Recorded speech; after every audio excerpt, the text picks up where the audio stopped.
好開心。今日同老友記講下 AI 助力銀髮族9招故事起源。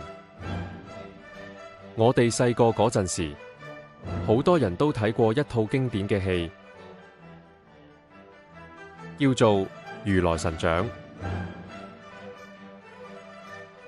曹達華及于素秋的如來神掌以一邪、雙飛、三絕掌的恩怨情仇為主線故事。如來神掌有9招，一招比一招有用。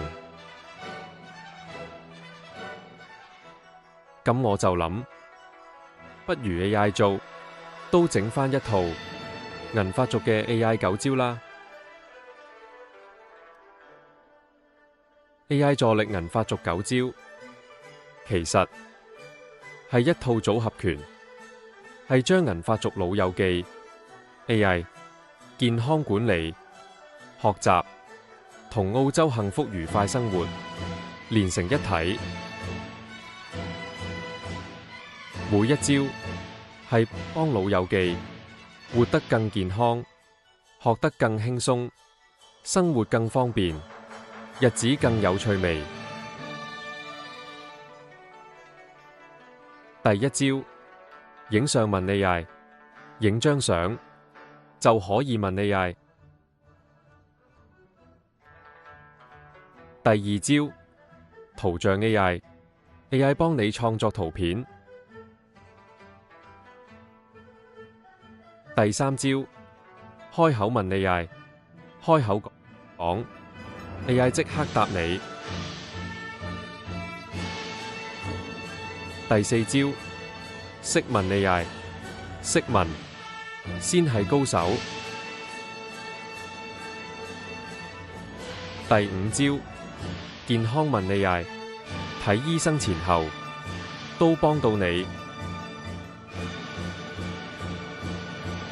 第六招，學嘢問 AI， 學英文、學興趣都得。第七招，生活有 AI， 澳洲日常生活樣樣用到。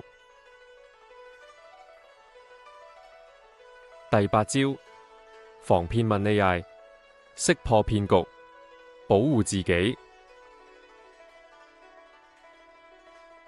第九招，升級玩 AI， 將 AI 用得簡單，用得實際，用得開心。